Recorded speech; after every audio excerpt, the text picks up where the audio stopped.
Maju, maju.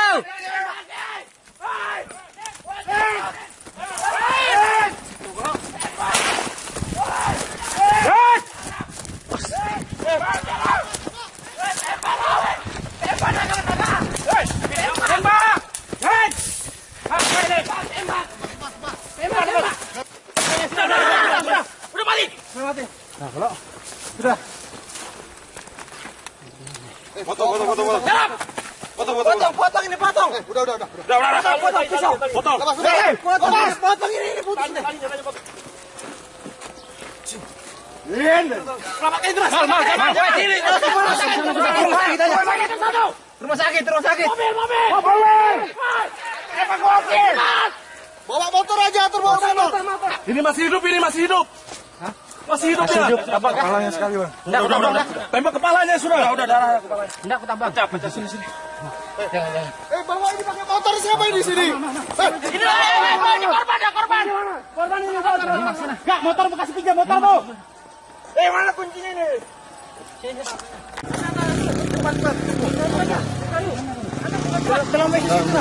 Jadi suatu kali kita bersama anggota melakukan penyisiran di Blok BR, wilayah Lobakung. Kami mendapatkan informasi bahwa yang bersangkutan ada di perumahan Tugu Monas. Kemudian kami hubungi seluruh anggota untuk merapat ke perumahan Tugu Monas. Kemudian pada saat tiba di sana, yang bersangkutan melawan petugas dan salah satu masyarakat pada saat akan ditangkap. Kebetulan satu anggota FKPM kita terluka, yang bersangkutan dikarenakan melawan, maka kita lumpuhkan dan yang bersangkutan meninggal dunia. Makanya tumpul di badan loh itu tadi. Sini loh. Diajarnya. Iya, itu yang mau di kepala itu.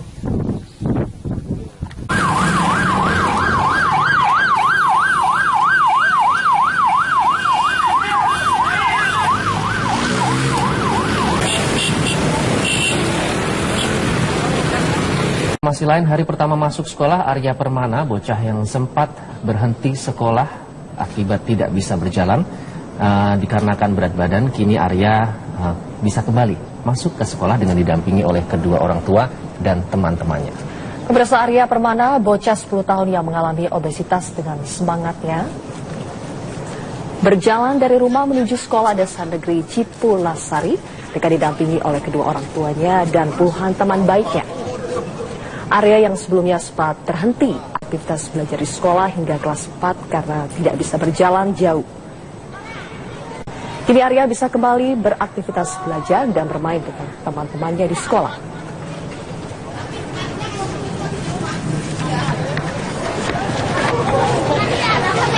Ya, Arya merupakan anak yang cerdas.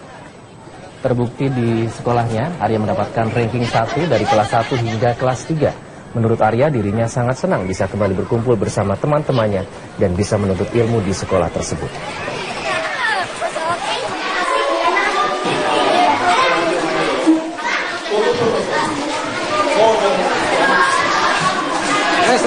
Selamat.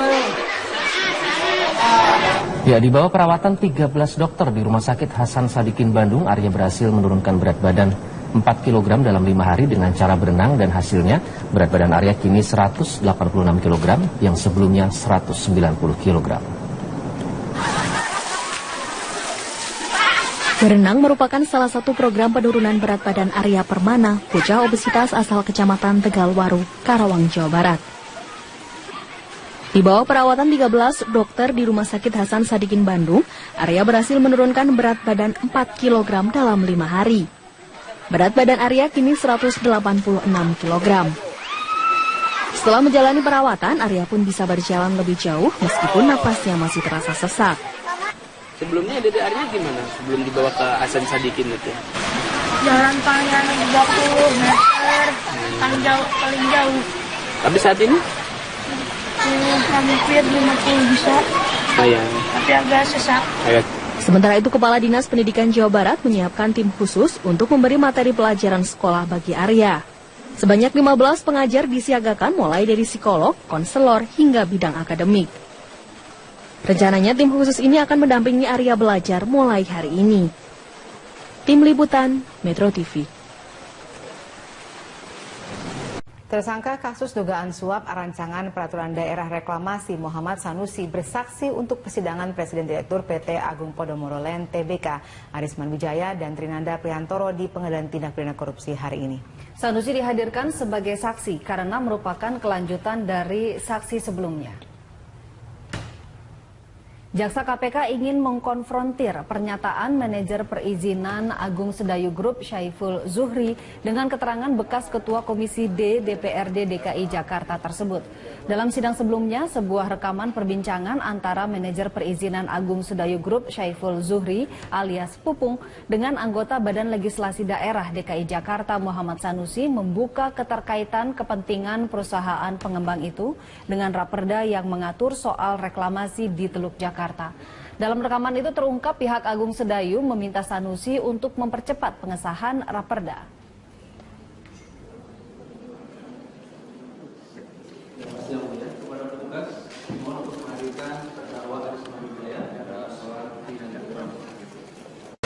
Pemirsa, meski tahapan pendaftaran Pilkada DKI Jakarta semakin dekat, PDI Perjuangan hingga kini belum menentukan calon kepala daerah yang akan didukungnya. Partai politik pemegang kursi terbanyak di Jakarta ini baru akan mematangkan rencana dukungannya pada pekan ini. Menurut Sekjen PDI Perjuangan Hasto Kristianto, PDI Perjuangan baru akan mematangkan dukungannya pada hari Kamis nanti. Hingga saat ini PDI Perjuangan masih terbuka pada nama-nama baru yang akan bersaing pada Pilkada DKI Jakarta 2017 mendatang. Sebelumnya dalam rapat koordinasi Badan Pemenangan Pemilu PDI Perjuangan di kawasan Lenteng Agung Jakarta, PDI Perjuangan terlihat memiliki kecenderungan memilih kadernya sendiri untuk maju dalam Pilkada DKI. Namun dari rekam jejak selama ini tidak menutup kemungkinan adanya kejutan terkait calon yang akan didukung PDI Perjuangan. Dalam tahapan Pilkada DKI Jakarta 2017, masing-masing calon peserta Pilkada, baik calon perseorangan maupun calon dari partai politik, diharuskan menyerahkan nama calon kepala daerah yang didukungnya ke KPU pada 3 hingga 7 Agustus 2016. Politik partai besar sekarang berada di DKI. Nah, sehingga tentu saja ini membuat PDI Perjuangan juga harus mempersiapkan calon-calon pemimpin yang terbaik. Kita mendengar nama-nama baru yang bermunculan, ada misalnya Pak Sabri Samsudin, kemudian juga kemarin disuarakan di beberapa media sosial, misalnya tentang nama Pak Buas. Ya, meskipun proses kelembagaan di PDI Perjuangan belum ada, tetapi kami mencermati seluruh dinamika yang berkembang di tengah masyarakat ini.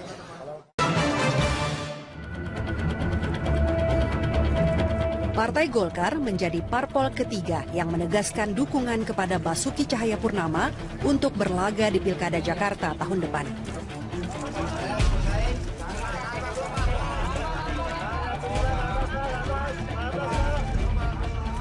Golkar punya 9 kursi di DPRD Jakarta.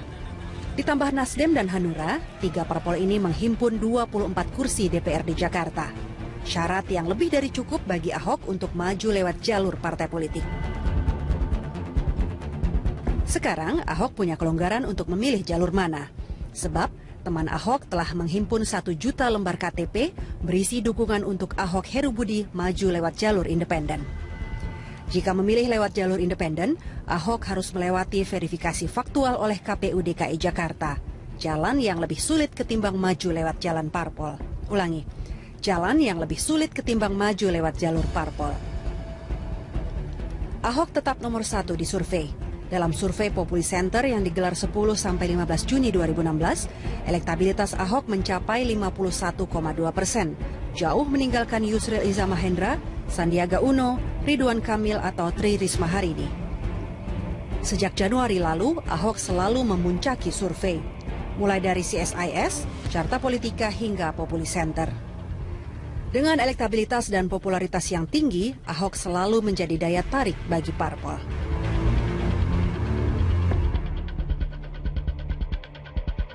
Pemirsa, senang berjumpa kembali dengan Anda dalam DPS To The Point kali ini. Apa kabar Anda? politik menuju Pilkada Jakarta tahun 2017 menempatkan Basuki Cahayapurnama sebagai narasi utama. Hingga sekarang, Ahok masih nomor 1 di sejumlah survei, baik elektabilitas maupun popularitasnya di depan masyarakat Jakarta. Ahok makin merebut perhatian saat menyatakan maju lewat jalur independen beberapa bulan yang lalu. Dengan ujung tombak teman Ahok, 1 juta lembar KTP sudah dikantongi oleh Ahok. Pada saat bersamaan datang pula dukungan dari Partai Golkar, menyusul dukungan dari Nasdem dan Hanura. Ahok sekarang bisa maju lewat jalur parpol karena syarat minimal pencalonan melalui parpol sudah terlampaui. Untuk membahasnya, saya mengundang untuk kedua kalinya pengamat politik atau seorang pollster Yunarto Wijaya yang akrab dipanggil dengan nama Totok, Direktur Eksekutif Carta Politika. Mas Toto, terima kasih sudah datang lagi ke DBS To The Point. Kenapa Anda saya undang kembali? Maksud saya hanya supaya penonton bisa mendapat perspektif baru yang lebih update tentang Ahok. Ya. Dan saya harap mereka akan dapatkan setelah ada pertemuan ini. Saya ingat perbincangan kita saat pertama kali dan saya terkejut ketika Anda bilang Ahok itu masih di 2 kaki pada saat itu. Dan sampai sekarang sebetulnya justru lebih mantap ada di 2 kaki, bukan? Iya. Iya, saya tidak percaya bahwa kalau kita baca statement-statement yang dimiliki Ahok, bahwa Ahok kemudian bisa dikatakan pertama anti partai. Betul. Yang kedua sudah bisa memastikan jalur independen. Karena menurut saya kalau kita coba baca di bagaimana sejarah Ahok berpolitik, dia orang yang sangat dekat dengan partai, dia orang yang sangat ramah dengan partai. Walaupun lompat-lompat partai. Saya katakan sangat ramah, dia bisa ramah dengan partai apapun dalam konteks, kita harus akui ya, dalam langkah taktis untuk menjadi calon kepala daerah. Itu terjadi di Belitung Timur, Bangka Belitung, dan juga sekarang di DKI. Yang kedua, ada pernyataan yang saya ingat sekali ketika Ahok mengatakan ini proses resiko saya ambil.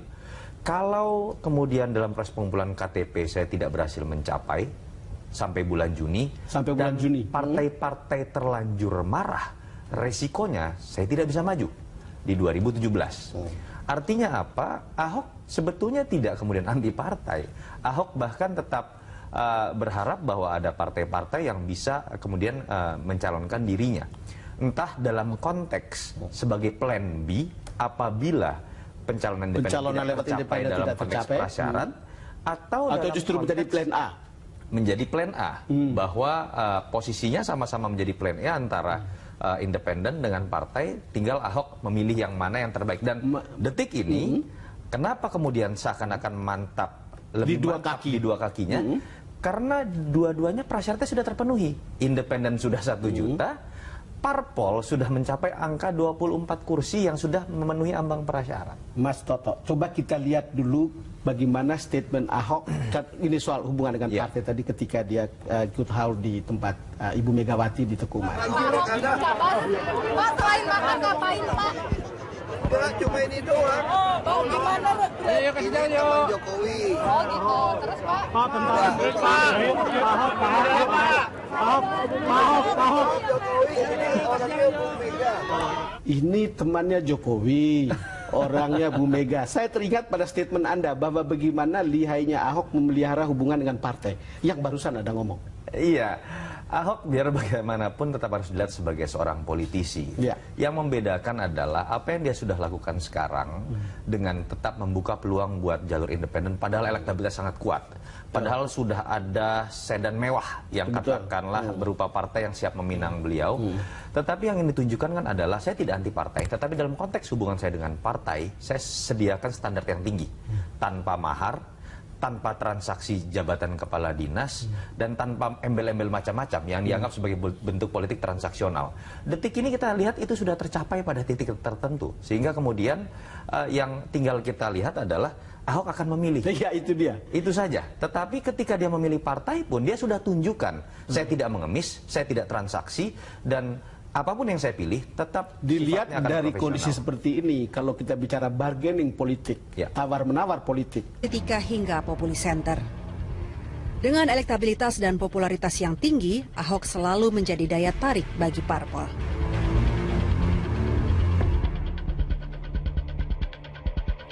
Pemirsa, senang berjumpa kembali dengan Anda dalam DPS To The Point kali ini. Apa kabar Anda? Politik menuju Pilkada Jakarta tahun 2017 menempatkan Basuki Cahayapurnama sebagai narasi utama. Hingga sekarang, Ahok masih nomor 1 di sejumlah survei, baik elektabilitas maupun popularitasnya di depan masyarakat Jakarta. Ahok makin merebut perhatian saat menyatakan maju lewat jalur independen beberapa bulan yang lalu. Dengan ujung tombak teman Ahok, 1 juta lembar KTP sudah dikantongi oleh Ahok.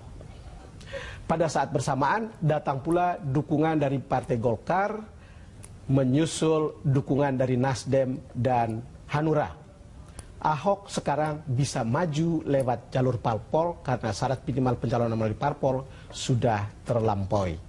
Untuk membahasnya, saya mengundang untuk kedua kalinya pengamat politik atau seorang pollster Yunarto Wijaya yang akrab dipanggil dengan nama Totok, Direktur Eksekutif Carta Politika. Mas Toto, terima kasih sudah datang lagi ke DBS To The Point. Kenapa Anda saya undang kembali? Maksud saya hanya supaya penonton bisa mendapat perspektif baru yang lebih update tentang Ahok. Ya. Dan saya harap mereka akan dapatkan setelah ada pertemuan ini. Saya ingat perbincangan kita saat pertama kali dan saya terkejut ketika Anda bilang Ahok itu masih di 2 kaki pada saat itu. Dan sampai sekarang sebetulnya justru lebih mantap ada di 2 kaki, bukan?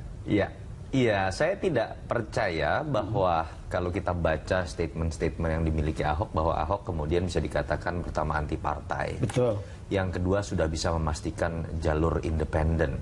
Karena menurut saya kalau kita coba baca di bagaimana sejarah Ahok berpolitik, dia orang yang sangat dekat dengan partai, dia orang yang sangat ramah dengan partai. Walaupun lompat-lompat partai. Saya katakan sangat ramah, dia bisa ramah dengan partai apapun dalam konteks kita harus akui ya, dalam langkah taktis untuk menjadi calon kepala daerah. Biar 50 bisa, tapi agak sesak.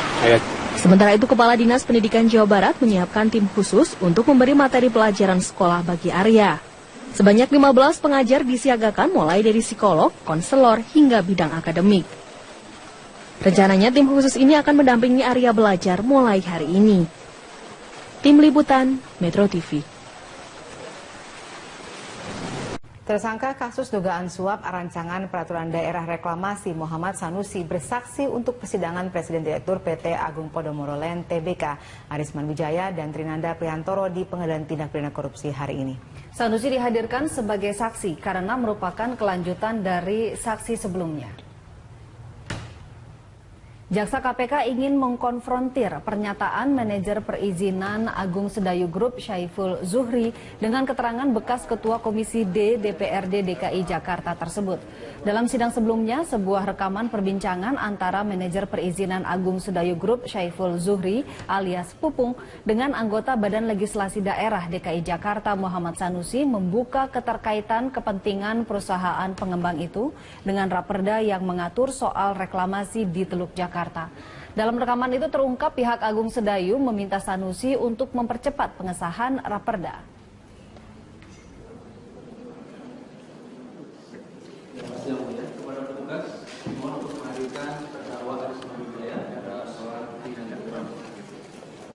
Pemirsa, meski tahapan pendaftaran Pilkada DKI Jakarta semakin dekat, PDI Perjuangan hingga kini belum menentukan calon kepala daerah yang akan didukungnya.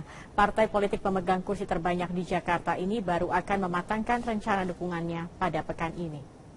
Menurut Sekjen PDI Perjuangan Hasto Kristianto, PDI Perjuangan baru akan mematangkan dukungannya pada hari Kamis nanti.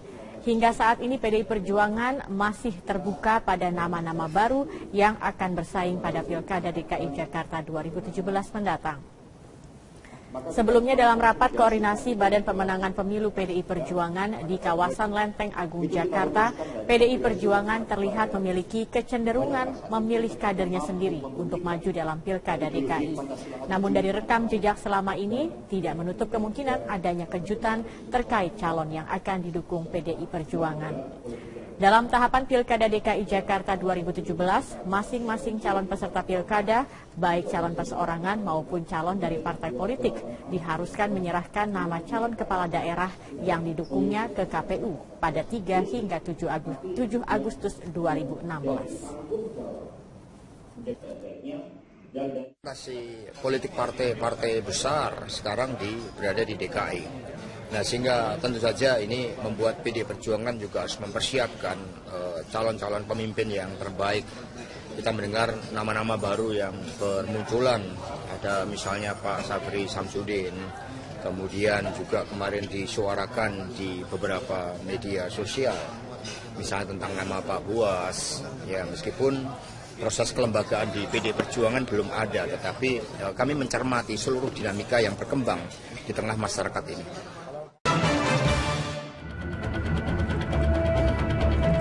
Partai Golkar menjadi parpol ketiga yang menegaskan dukungan kepada Basuki Cahayapurnama untuk berlaga di Pilkada Jakarta tahun depan.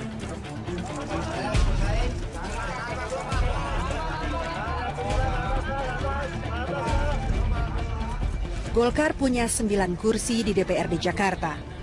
Ditambah Nasdem dan Hanura, 3 parpol ini menghimpun 24 kursi DPRD Jakarta. Syarat yang lebih dari cukup bagi Ahok untuk maju lewat jalur partai politik. Sekarang Ahok punya kelonggaran untuk memilih jalur mana.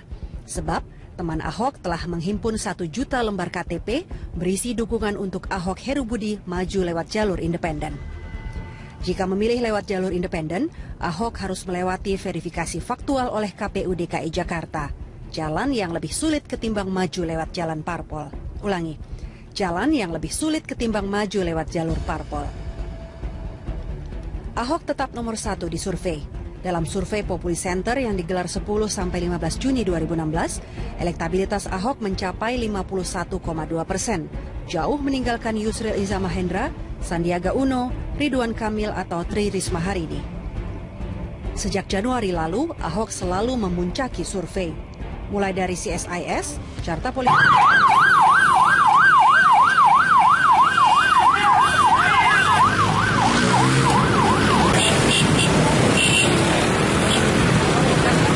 Masih lain hari pertama masuk sekolah, Arya Permana, bocah yang sempat berhenti sekolah akibat tidak bisa berjalan dikarenakan berat badan, kini Arya bisa kembali masuk ke sekolah dengan didampingi oleh kedua orang tua dan teman-temannya.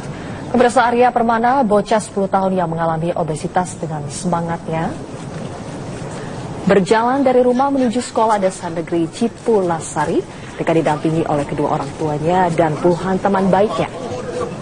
Arya yang sebelumnya sempat terhenti aktivitas belajar di sekolah hingga kelas 4 karena tidak bisa berjalan jauh. Kini Arya bisa kembali beraktivitas belajar dan bermain dengan teman-temannya di sekolah.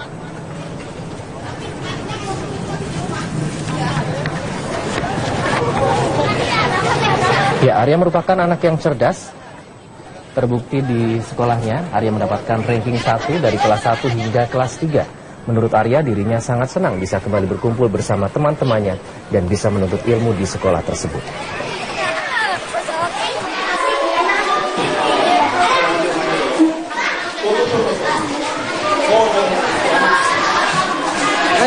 Selamat. Ya, di bawah perawatan 13 dokter di Rumah Sakit Hasan Sadikin Bandung, Arya berhasil menurunkan berat badan 4 kg dalam 5 hari dengan cara berenang, dan hasilnya berat badan Arya kini 186 kg yang sebelumnya 190 kg. Berenang merupakan salah satu program penurunan berat badan Arya Permana, bocah obesitas asal Kecamatan Tegalwaru, Karawang, Jawa Barat. Di bawah perawatan 13 dokter di Rumah Sakit Hasan Sadikin Bandung, Arya berhasil menurunkan berat badan 4 kg dalam 5 hari. Berat badan Arya kini 186 kg. Setelah menjalani perawatan, Arya pun bisa berjalan lebih jauh meskipun napasnya masih terasa sesak. Sebelumnya Arya gimana? Sebelum dibawa ke Hasan Sadikin itu? Jalan panjang 30 meter, paling jauh. Tapi saat ini?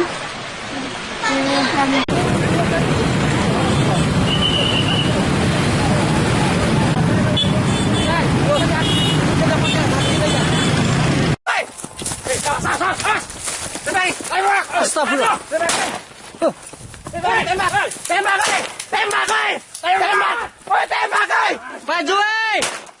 Maju, maju.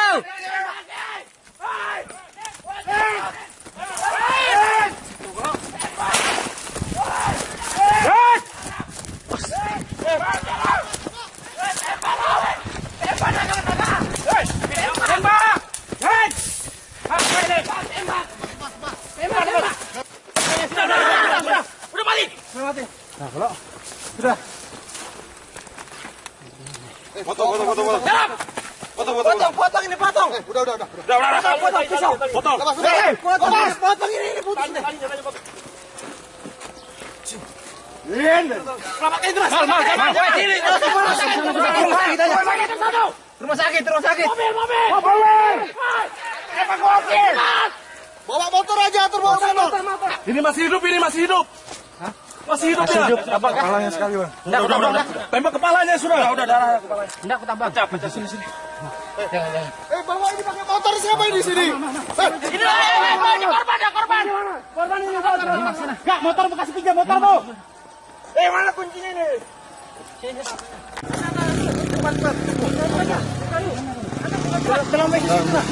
Jadi suatu kali kita bersama anggota melakukan penyisiran di Blok BR, wilayah Lobakung. Kami mendapatkan informasi bahwa yang bersangkutan ada di perumahan Tugu Monas. Nah, kemudian kami menghubungi seluruh anggota untuk merapat ke perumahan Tugu Monas. Kemudian pada saat tiba di sana, yang bersangkutan melawan petugas dan salah satu masyarakat pada saat akan ditangkap. Kebetulan satu anggota FKPM kita satu terluka, yang bersangkutan dikarenakan melawan, maka kita lumpuhkan dan yang bersangkutan meninggal dunia. Makanya tumpul di badan loh itu tadi. Sini loh. Diajarnya. Iya itu yang mau di kepala itu.